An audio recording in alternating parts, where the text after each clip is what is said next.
One world one brain theory عالمی syllabus کے حوالے سے جو اگلا سوال بنتا ہے وہ کوڈ دا تھیری کو ایگزسٹ ود ڈیموکریسی.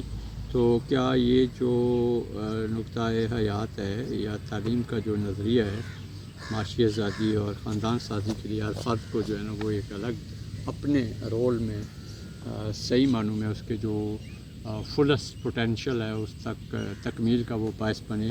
تو اس کے لیے کیا اس کی مماثلت جمہوریت کے ساتھ جڑی ہے؟ یہ سراسر جمہوری تصور ہے.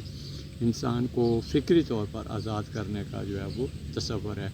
جمہوریت بھی فکری آزادی کی بات کرتی ہے تاکہ ہر شہری بغیر کسی دباؤ کے اپنے نمائندوں کی جو ہے وہ انتخاب کر سکے جو اس کے جمہوری حقوق ہیں یا جو اظہار رائے ہے اور بہت سے جو اس کے ساتھ جڑے ہوئے پہلو ہیں آزادی کے لحاظ سے وہ اس میں اس کو وہ پوری طرح فروغ دے سکے. تو یہ سراسر جو ہے وہ یہ جمہوری تصور ہے.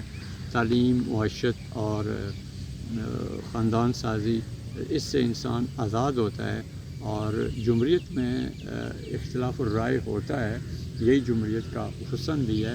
لیکن یہ جو اختلاف ہے یہ گلا کاٹو اختلاف نہیں ہے جس میں ہم سیاسی اور مذہبی اور قبائلی افراد کے ساتھ جڑ کر معیشت کے لیے جب تگ و کرتے ہیں تو ایک پوائنٹ آف ٹائم پر آ کے کلیش اتنے گہرے ہو جاتے ہیں کہ ہر گروہ جو ہے وہ ایتھنک بنیادوں پر یا صوبائی یا علاقائی یا نظریے کی وسعت نہ ہونے کی وجہ سے ایک جگہ پر یہ کانٹریکشن کا شکار ہوتے ہیں اور پھر انسٹنکٹ ہونے سے بچنے کے لیے جانے دینے پر آ جاتے ہیں. تو اس طرح کے تمام چکر و مکروں سے نکالنے کے لیے عالمی سلیبس جو ہے وہ اس طرح کے تضادات اور اختلافات اور جان لیوا جو تحریکیں ہوتی ہیں اور انسانوں کو خاص طور پر غریب غربا کے افراد کو جو ہے وہ موت کی بھینٹ چڑھایا جاتا ہے اور پھر اپنے جو اشرافیہ ایک نئی مطلب ہے کہ جو اشرافیہ مرز وجود میں آتی ہے. جیسے کہ کہا جاتا ہے کہ کوئی بھی انقلاب جو ہے وہ اپنی اصل میں کوئی خاص ایسا بڑی تبدیلی نہیں لاتا سوائے اضافی آبادی کے علاقت کا باعث بننے اور وسائل کو پھر کم لوگوں میں تقسیم کرنے کے.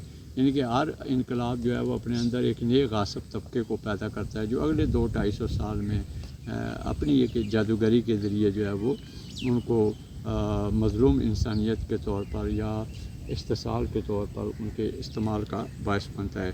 اس میں جو ڈیموکریٹک کنسیپٹ ہے وہ سراسر آتا ہے. آمریت ہمیشہ وہیں پر ہوتی ہے جہاں پر تعلیم نہیں ہوتی، معاشی آزادی نہیں ہوتی اور رائٹ ٹو فیملی میکنگ میں انڈیویجول آؤٹ لک کا یا رجحانات کا یا ذمہ داری کے ساتھ پختگی کے ساتھ جو ہے وہ آگے بڑھنے کا سپورٹ نہیں کیا جاتا، فیور نہیں کیا جاتا ہے. تو وہاں پر پھر آمرانہ اور مظلومانہ قسم کے جو ہے وہ تصورات جنم لیتے ہیں.